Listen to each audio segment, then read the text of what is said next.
أنت لما بتكون بمشكلة أو معصب بالعربي شو بنحكي دغري؟ عد للعشرة. عندنا 10 صح؟ But it's actually like embedded in even in our culture. إنه عد للعشرة. What does عد للعشرة mean? It means you regulate your nervous system. تاخد a few breaths to regulate the nervous system. Welcome back to the HNI podcast. Today we have with us Yasmine Al Zaben, who is a well-being expert. But to be honest, I have no idea what well-being is. I understand what physical health is and mental health is, but well-being is the new thing now. Okay. Or people call it the new thing. So instead of me introducing you, I would love to hear who is Yasmine. The long version? We have all the time we need. Okay. So I was first introduced to the space when I was about 16 years old. My mom was in her 40s and she had 4 children. She had left her career to raise us and she wasn't well. She was overwhelmed, etc., etc. And so she started seeking different, at the time, it was, we call it in the family, spiritual shopping. Okay? So any course she did to learn more about herself, to feel well, she put us into. Essentially, that's... So she used to do it and then get you guys as well. I love this course. Yeah. And so really at the age of 16, I got introduced to energy. That we're human beings, but we're energetic beings. And I started playing with energy with my hands through something called Reiki. Okay? This is really in the mid-90s. It wasn't cool like it is now. It was actually weird. Okay. So for many years, I was exploring these courses, mostly that she had started to attend, that we started to attend as her children. But on the side, I was so focused, driven. I did well in school. I went to university. I had my first career. I was very corporate. I studied finance.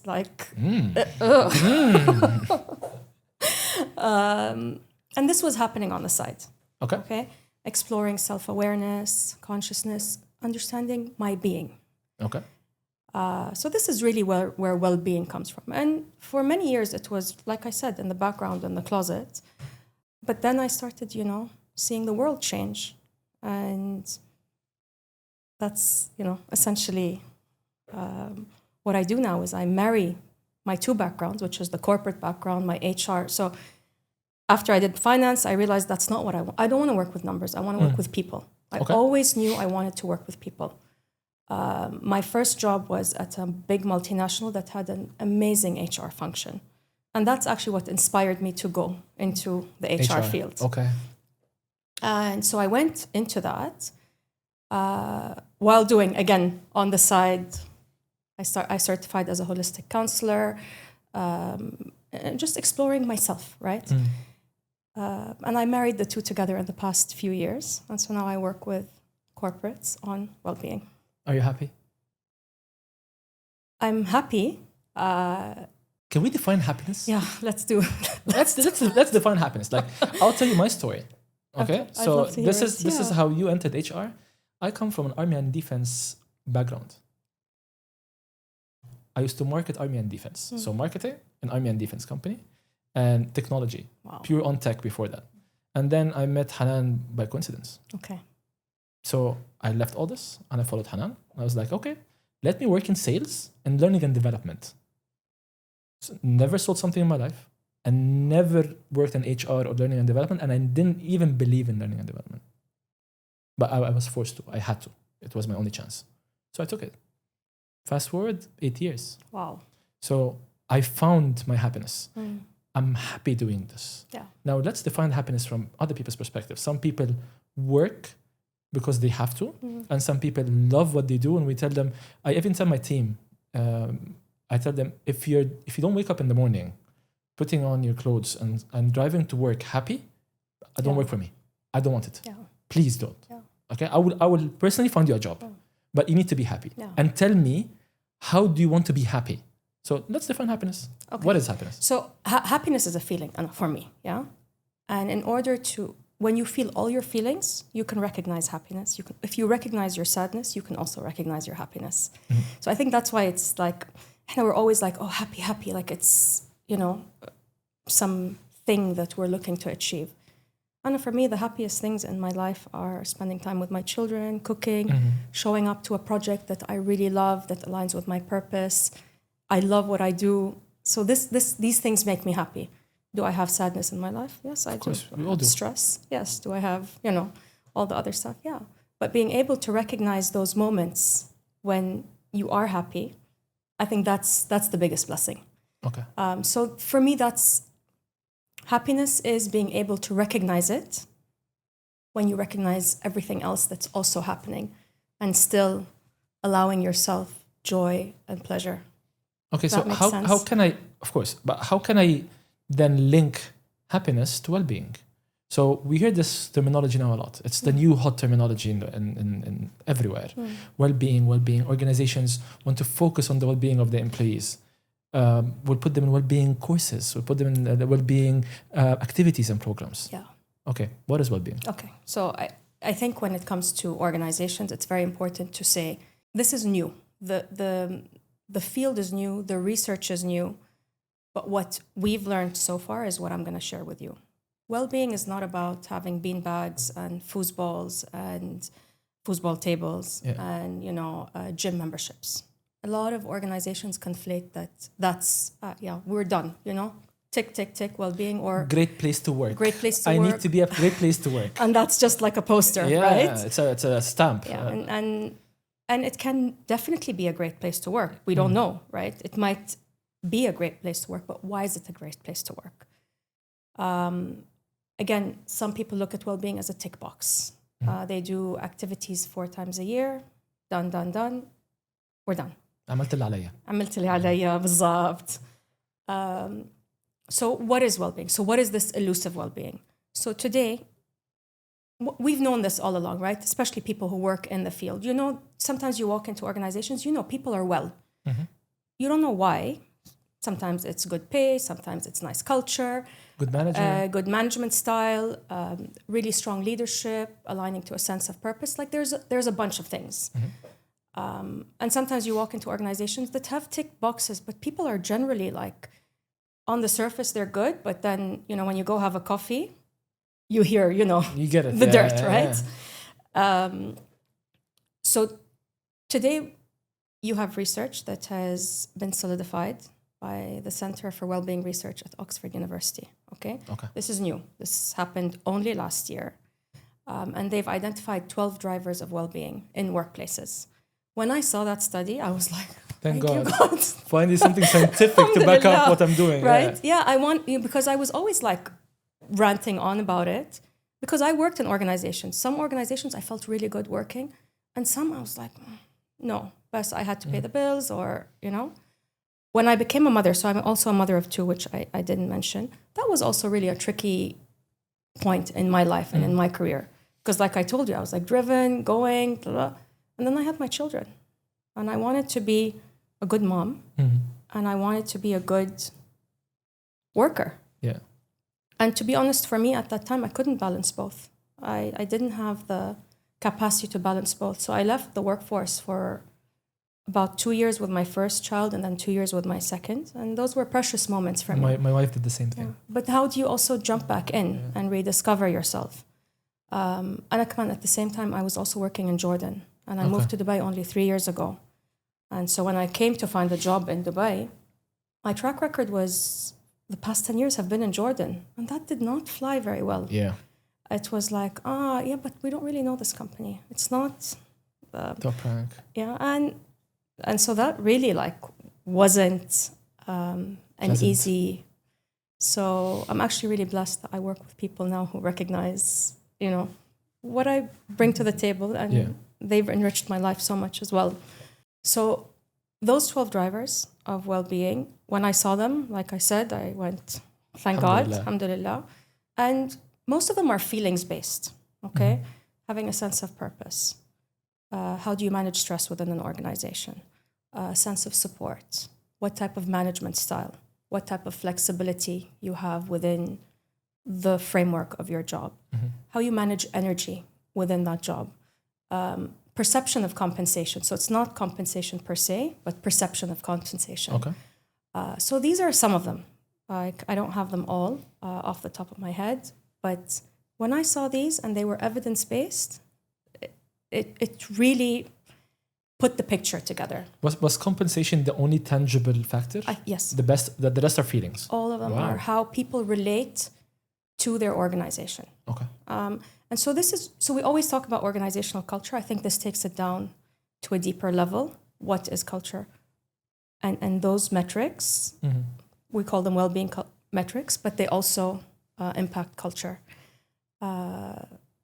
So this is great. I think the research is new. What we do when I work with organizations is I use these as a broad framework. So how we manage stress in an organization, we drill it down into actual physical activities on how you manage stress. When we're talking about a sense of purpose, we work with people on their own sense of purpose and how that aligns with the organization. And you link it to the values, of course. Always. So the first step is you understand what the organizational needs are and what the values are. And sometimes it's, by the way, just about educating organizations in this field, upskilling in the language of well-being. Starting with, it's not 3 yoga classes a year. You want to introduce yoga, you want to do it as part of a program that actually links to performance. In this same study that identified the 12 drivers of well-being, they actually linked it to firm performance in the financial sense. Okay. So that was another, alhamdulillah, someone's crunching the numbers, right, on a meta scale. And so what they did is they did a pilot, let's say. If you invested $1,000 in an S&P index 3 years ago, it would yield $1,400 something dollars. If you invested these same $1,000 in the top 100 firms, publicly traded firms that have the highest well-being and happiness scores, you were getting 1,500 something. And so literally well-being compounds like interest. When for skeptics out there, it's there. So, but how do you translate it? Because people, how they see it today, the barriers, the metrics are fluffy. Perceived cost. They don't know what well-being really is. And so I think these are some of the conversations that need to be had. How do I know that I have a problem? So, for example, organizations, we keep on bragging on my turnover rate is 1%, 2%. My people are very happy. How do I actually know if my people are very happy? What if my processes are amazing, that things are working fine, people are not overwhelmed, they don't work long hours, but sometimes people are still not happy. But the turnover is low because the pay is amazing, and where would I go? Who is going to pay me that much money? So how do we actually know that well-being in the organization is actually good, or if there is a problem, if no one raised the flag? So you can take a proactive approach and do some data gathering. There are surveys that we now have access to that are evidence-based that you can roll out really within your annual survey on job satisfaction, on happiness, on perceived stress levels, etc. And so that's a good indicator. If it's anonymous, actually it has to be anonymous for people. I swear to God, I was going to ask you this because some of my clients, when we run out employee engagement surveys, because sometimes they get third parties to do it, and they request from us the names of the people. I was like, I'm not going to do that. Name, department, age. Yeah, I'm not going to do that. If you want it anonymous, I'll work. If you don't want it anonymous, I'm not going to work. So this is how it's supposed to be done. And this is really also psychologically how organizations can have psychological safety for people to speak up.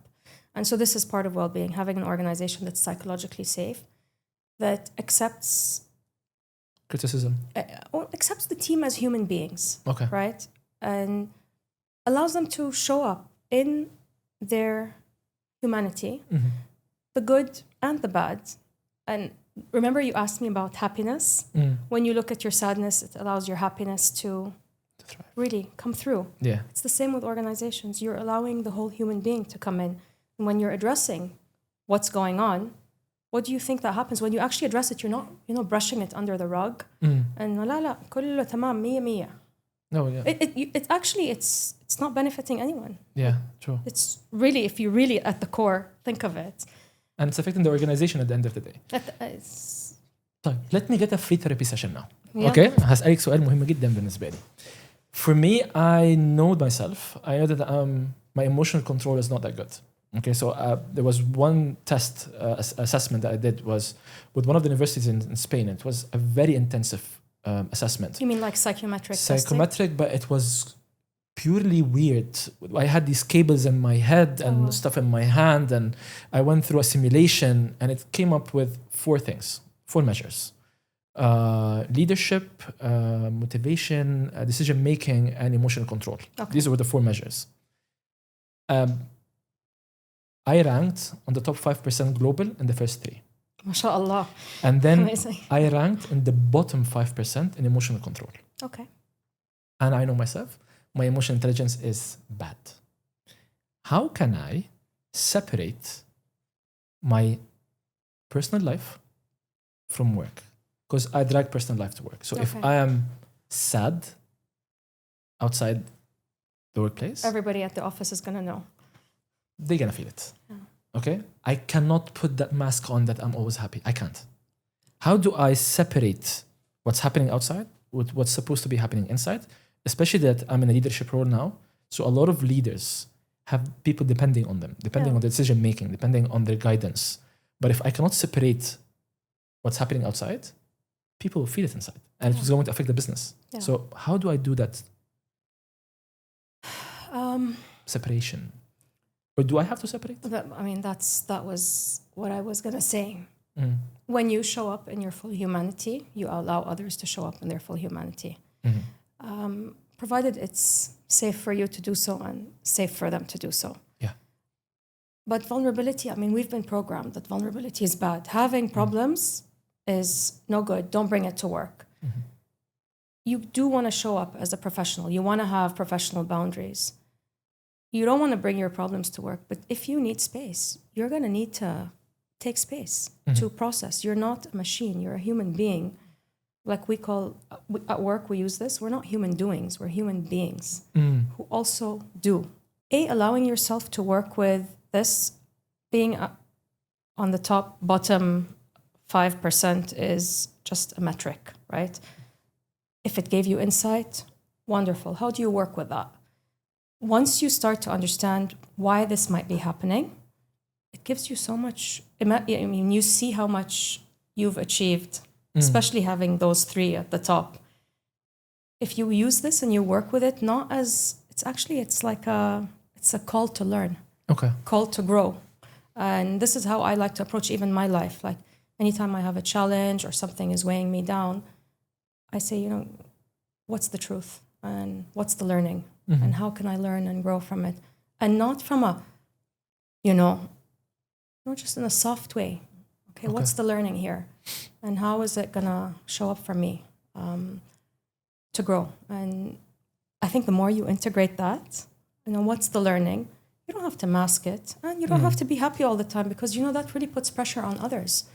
In this part of the world, okay? You know what I'm going to say, right? Oh, yeah. This part of the world, how do you think people perceive well-being?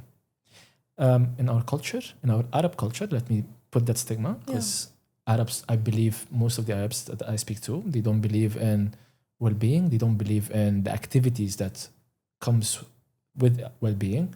How do you tackle that? So I want to destigmatize the activities that come with well-being. So you're looking at the mind, body, and the spirit. Okay? These 3. Arabs, we love looking at the mind. And in, most of the religions in the Arab world, you're also looking at spirit in a different way, but you're also, it's embedded in our culture. Yeah. So it's working with the body, essentially, right? That in the Arab world is not really tapped into. Yeah. Right? And this is, I think maybe this is what I don't know, what are you referencing? Is it breathing practices? Yes, the breathing, the yoga, these kind of things. Because I've been asking a lot of my guests about this, and I get different answers. But from your own experience with your clients, do you get that resistance? I just want to talk about breathing, yeah? And I'm going to say this in Arabic. Please do. أنت لما بتكون بمشكلة أو معصب بالعربي شو بنحكي دغري؟ عد للعشرة عندنا 10. صح؟ It's actually like embedded in even in our culture. إنه عد للعشرة. What does عد للعشرة mean? It means you regulate your nervous system. تاخد a few breaths to regulate the nervous system. So it's about really destigmatizing what it means. So it's not this weird إن هذا well-being هذا للأجانب هذا. لا هو مش للأجانب ولا يعني إحنا يعني we're all human beings. And it's scientific at the end of the day. It's proven by science. Absolutely. And so how do you integrate that in your day-to-day life with your spiritual practice, with your body practice, with your intellectual practice? You want to bring all those together to grow as a human being. Do you have a story for that? Do you have a success story where you actually went in, met someone, they had that, I'm not going to do this, and then you spoke to them, showed them the facts, showed them the science, changed their mind, and now there's a success story behind it? So in one-on-one sessions, I don't do fact at all. I try not to use the intellect. So are you referring to like one-on-one stuff or like corporate stuff? In corporate, usually, so there is skepticism. I had a client the other day said, please, you know, I love this, but I don't want to open Pandora's box. He thought that well-being was to open up all the problems that we bring to the table and that ultimately he'll be responsible to fixing. Okay? Yes. And I think this is also a perception with well-being. When we're looking at well-being in an organization, we're also working on self-awareness so that people start to learn more about themselves, about their reactions. How do you move from a reactionary place to a response place? How do you work with the nervous system to cool it down so that you can be present? So it's not all on the corporate. A lot of it is in the self-awareness, understanding why you act the way you do, how you react, how do you deal with stressful situations, how do you deal with deadlines, how does that look for you? What's the critic in your head saying? What's the other voice in your head saying? What drives you? Is, you know, there's always a desire and a motive. When we look at these desires and motives, we'll find that they have also different language. So, for example, for me, I have a project and I want to show up and deliver a session. I have a desire and a motive for people to really like me. Like I want to show up and like, please guys, like me. I want to do well. I don't want to mess up. I want you to like me. And I know that this is there and I acknowledge it. I also want to really serve. I want to show up and I want to serve. Okay. If I shut down the voice that says, you have to do well, you really need them to like you, and only focus on this is not true. I want to bring in both. I want them to like me. Okay, I'm a human being. Fine. I also really want to serve. Okay. You see? You see the difference. Once you allow these, again, this goes back to when we're talking about happiness. When I allow my sadness in, I allow my happiness in. So the balance is there. So it's always, you're always looking at it from this lens. Yeah. And in self-awareness in organizations, this works like, you know, sometimes what happens is, let's say you get an aggressive email, okay? And you want to answer back. Like you want to answer back, okay? That comes from reacting. You didn't count to 10. You didn't cool down. You didn't not just think it through, but invite your higher wisdom, okay? You may still need to respond in a very boundaried way, but you want to work through the need to aggress. The amount of times. In that meeting. I'm smiling because the amount of times it happened to me. Me too. Yeah. Like we're human beings. Yeah. When you bring self-awareness to it, when you start understanding why you might aggress, okay? Anytime there's an aggressor coming in, you might feel you want to aggress back. True. And I think this is also a little bit also embedded in our Arab culture. يعني أنا مثلا, I come from, my lineage is from, my dad's a Bedouin man. So my grandparents and my great-grandparents هذا were all غزو, يعني كانوا عايشين بالغزو. يكونوا نايمين, حدا يجي يغزو عليهم to fight back. So that's actually in my DNA. It's embedded. Yeah. I don't want to be on the wrong side of you. So no. I want to be your friend. I am a friend. So I noticed that in myself. I noticed the need to aggress. And when I do that, I end up not setting boundaries. Mm. I end up actually being at fault Yeah. because I've gone too far. When you bring self-awareness into it, it's fight, flight, or freeze. Have you Yeah. ever heard of fight, Yes. flight, freeze? So how we're programmed, and this was designed to keep us safe. If there was a lion coming to eat you, you had to fight, flight, or freeze. The problem is sometimes we can't tell the difference between a real physical threat and an emotional threat. Mm. Between a lion coming to eat me and my partner saying something to me. Mm. And so the way I would react to a lion, I would either aggress or run away or just be eaten stand. by the lion. Yeah. And depending on our learning history and what has happened in our life, this is how we show up in life anytime there is a stress, a So- perceived stress. So bringing awareness to that. And then that's where really the emotional regulation comes in. I'm reflecting a lot on what you're saying. Yeah. So a lot of situations come into my head. But let's talk about situations. Sure. Okay. Story time. Mm. I know that you don't like it, but let's do story time. Okay. Let's- I want a happy story. If the personal, from the workplace, from this business, from corporate life, a happy story that taught you something. So I'm gonna, because we're talking about work, because I mean my happiest moments are with my children, and I'm gonna put that aside to give you an actual story. I went into a small company almost 2 years ago, and really not knowing what to expect. It was a demo session that I was doing. I was playing with this well-being stuff. How do I bring in the experience I've learned in self-awareness and my corporate work? How do I develop a program? Okay. And so I did freebies. For the first year, I did freebies just to test it out. And so this was one of the early clients that I had. Yeah. Guys, can I come in? It was through my husband. And I was even scared to approach them. He's like, no, call them. And I called them and they invited me and I went, I did this freebie session. And I did some theory and then I did a meditation practice. And I was nervous, so nervous doing this meditation practice. I'm like, I don't even know how this is going to be received. Yeah. And then I did a feedback form.